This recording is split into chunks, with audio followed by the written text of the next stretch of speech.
तो study with Durgesh channel पर आप सभी का स्वागत। दोस्तों, आज से हम जो है आधुनिक इतिहास शुरू करेंगे। मध्यकालीन इतिहास जो है लगभग कंप्लीट हो चुका है, तो साथ साथ में हम आधुनिक इतिहास भी शुरू करते हैं। तो चलिए शुरू करते हैं आधुनिक इतिहास। ईस्ट इंडिया कंपनी और बंगाल के शासक। बंगाल जो राजनीतिक सत्ता बंगाल में यानी भारत में जो है अंग्रेजों ने सबसे पहले राजनीतिक सत्ता जो हासिल किया था वो बंगाल में किया था। वो भी किस प्रकार से, यह राजनीतिक सत्ता उन्होंने बंगाल के नवाब से पहले पलासी का युद्ध 1757, उसके पश्चात बक्सर का युद्ध 1764 के माध्यम से प्राप्त किया। बंगाल की पृष्ठभूमि। बंगाल उस समय बड़ा राज्य था। इसके अंतर्गत जो है बांग्लादेश, पश्चिम बंगाल, बिहार, उड़ीसा के क्षेत्र शामिल थे और मुगल काल में सर्वाधिक संपन्न राज्य बंगाल था। 1701 ईस्वी में औरंगजेब ने ही मुर्शिद कुली खां को बंगाल का सूबेदार बनाया था। 1707 में औरंगजेब की मृत्यु हो जाती है। औरंगजेब की मृत्यु के बाद मुर्शिद कुली खां ने अपने आप को स्वतंत्र शासक घोषित कर लिया। मुगल साम्राज्य से अलग मुर्शिद कुली खां बंगाल का पहला शासक था जिसके नेतृत्व में बंगाल पूर्ण स्वतंत्र राज्य बन गया।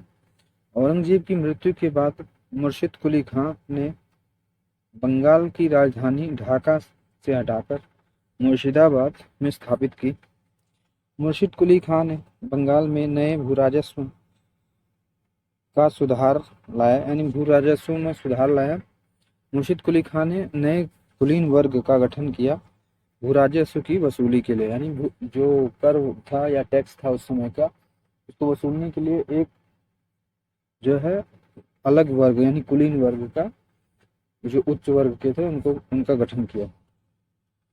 यह मुर्शिद कुली खां ने जमींदारी पर आधारित नए कुलीन वर्ग का गठन किया, अर्थात एक जमींदार वर्ग यानी जमींदार वर्ग का गठन किया और उन्हीं की सहायता से बंगाल में भू राजस्व के अंतर्गत इजारेदारी प्रथा को बढ़ावा दिया, जिसके अंतर्गत किसानों से भू राजस्व वसूली का काम जमींदार किया करता था।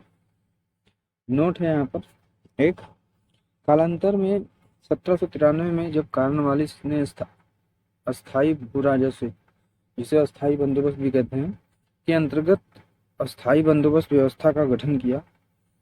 इस बंदोबस्त के अंतर्गत जमींदारों को भूमि का स्वामी बना दिया गया था। वास्तव में ये वही बंगाल के जमींदार थे। मुर्शिद कुली खां उसके बाद उसका उत्तराधिकारी शुजाउद्दीन, उसके बाद जो है उसका उत्तराधिकारी सरफराज खां, फिर उसके बाद उसका उत्तराधिकारी अलीवर्दी खां। इनके समय में बंगाल काफी संपन्न राज्य हो गया था। इसका लाभ उठाकर यूरोपीय कंपनियों ने, अंग्रेजी, फ्रांसीसियों, डचों ने बंगाल में जगह जगह बस्तियां स्थापित कर ली।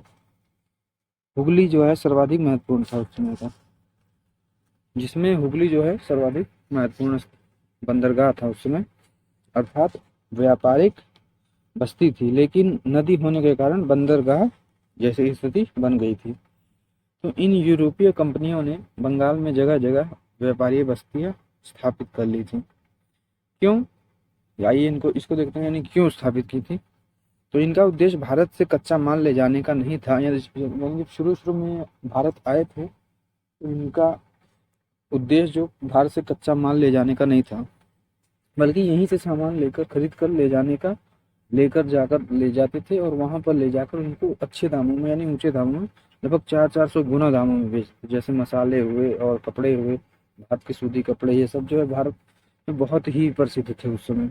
और ये जो है रोमानिया और इंग्लैंड, फ्रांस, जर्मनी, यहाँ पे बहुत ही प्रसिद्ध थे भारत के कपड़े और मसाले।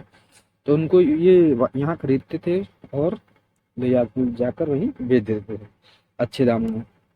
फिर देखा सभी ने कि फायदा हो रहा है, तो फिर पहले जो है सबसे पहले पुर्तगाली आए थे फिर जो है धीरे धीरे ऐसे ही डच, अंग्रेज ये सब फ्रांसीसी ये सब आए। तो क्यों आए, तो इसको उद्देश्य आपने पता हो गया कि ये कच्चा माल ले जाने का उद्देश्य इनका बिल्कुल नहीं था, क्योंकि अभी तक अंग्रेजों के हाथ में भारत की सत्ता हाथ में नहीं थी। यानी भारत की सत्ता जब तक हाथ में नहीं थी तो ये केवल जो है शुरू में व्यापार ही करते थे। भारत में जगह जगह व्यापारिक कोठियां स्थापित करके व्यापार करने का तरीका जो है इन्हीं का था, अर्थात व्यापारिक कोठियां स्थापित करते थे। क्या करते थे, भारत में जगह जगह कच्चा माल खरीदते थे और इकट्ठा करते थे और विदेश में ले जाकर बेच देते थे। अलीवर्दी खां के बारे में जानते हैं। अलीवर्दी खां बंगाल का शक्तिशाली शासक था, जिसने यूरोपियों पर नियंत्रण स्थापित किया, अर्थात युद्ध की स्थिति नहीं पैदा होने दी। अलीवर्दी खां ने अंग्रेजों की कलकत्ता और चंद्रनगर यानी फ्रेंच की यूरोपीय बस्तियों की किलेबंदी का सफलतापूर्वक विरोध किया। अलीवर्दी खां का यूरोपीय कंपनियों के बारे में कथन इस प्रकार है, यानी एक कथन इसने बोला है, यदि इन्हें छेड़ा ना जाए तो शहद देंगी और यदि छेड़ा जाए तो काट काट कर मार डालेंगे। ये सिराजुद्दौला, सिराजुद्दौला को देखते हैं। अलीवर्दी खां के बाद अलीवर्दी खां का नाती सिराजुद्दौला बंगाल का शासक बना। ये जो है अप्रैल 1756 में शासक बना। जो है इसी के समय में पलासी का युद्ध 1757 में हुआ। पलासी के युद्ध के पृष्ठभूमि सिराजुद्दौला के 3 प्रतिद्वंदी थे जो सिराजुद्दौला को गद्दी से हटाना चाहते थे, जबकि अलीवर्दी खां के समय में यहाँ कमियां नहीं थी। यानी कि अलीवर्दी के खां के समय में ये कमियां नहीं थी जो कि सिराजुद्दौला के सामने उत्पन्न हो गई थी, इसलिए अलीवर्दी खां युद्ध से बचा रहा। सिराजुद्दौला के समय में यह कमियां उत्पन्न हो गई कि उसके अपने ही उसके विरुद्ध षड्यंत्र रच रहे थे, अंग्रेजों के साथ मिलकर ही कि किसी तरह इसको गद्दी से हटाओ और हमें गद्दी पर बैठाओ ताकि हम तुम्हारे साथ मिलकर बंगाल को लूट सकें। इनका वो था। फिर गद्दी के प्रतिद्वंदी देख लेते हैं कौन कौन था उसमें सिराजुद्दौला का। शौकत जंग पहला था, चचेरा भाई था ये, इसको जो है सिराजुद्दौला ने शौकत जंग को मरवा दिया था।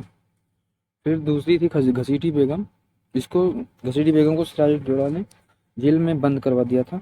तीसरा था मीर जाफर, ये जो है सिराजुद्दौला का सेनापति था, इसको सिराजुद्दौला ने सेनापति के पद से हटाकर मीर मदान को सेनापति बना दिया था।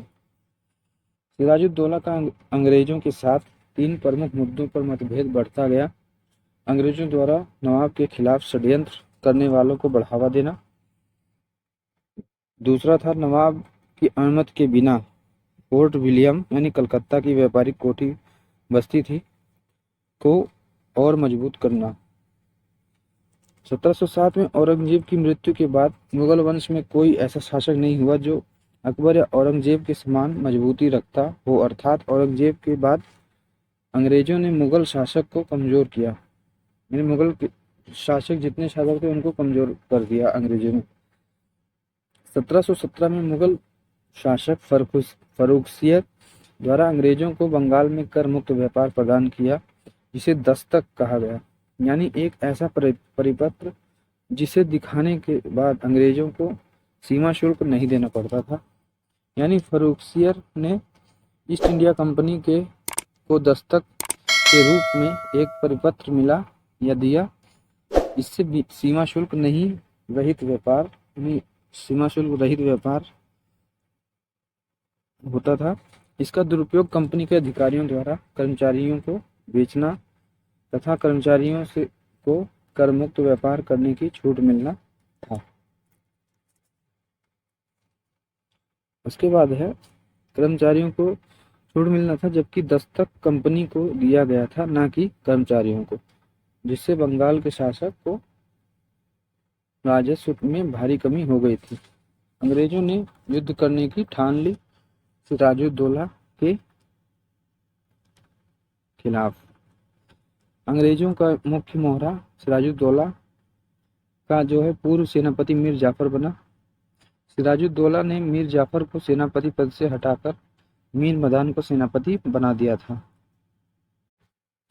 सिराजुद्दौला ने जो है मीर मदान को मीर जाफर को इसीलिए हटाया था, ये जो है भरोसे लायक बिल्कुल नहीं है, इसलिए जो है मीर मदान को बनाया था उसने सेनापति। लेकिन जो है इसने गलती की, इसको जो है उस समय अपनी सेना से ही इसको निकाल देना था। सेनापति पद से तो हटाया, लेकिन इसने इसको रहने दिया अपनी सेना में, लेकिन जो है इसको उसी समय तत्काल प्रभाव से निकाल देना था, यानी अपने किसी भी विश्वास पात्र इसको रखना ही नहीं था, क्योंकि फिर आगे चलकर इसी ने इसको धोखा दिया सिराजुद्दौला, जिससे जो है युद्ध हार गया था सिराजुद्दौला। वो हम आगे वाले वीडियो में पढ़ेंगे। ये यहाँ तक हमने आज कंप्लीट किया कि सेनापति हटा दिया था मीर जाफर को, और मीर जाफर को हटाकर मीर मदान को बनाया था सेनापति। तो ठीक है दोस्तों, वीडियो कैसा लगा जरूर बताएं कमेंट सेक्शन में। वीडियो को लाइक करें, कमेंट करें, शेयर करें, चैनल को सब्सक्राइब करें, अपने भाई को आगे बढ़ाएं। जय हिंद, जय भारत, धन्यवाद।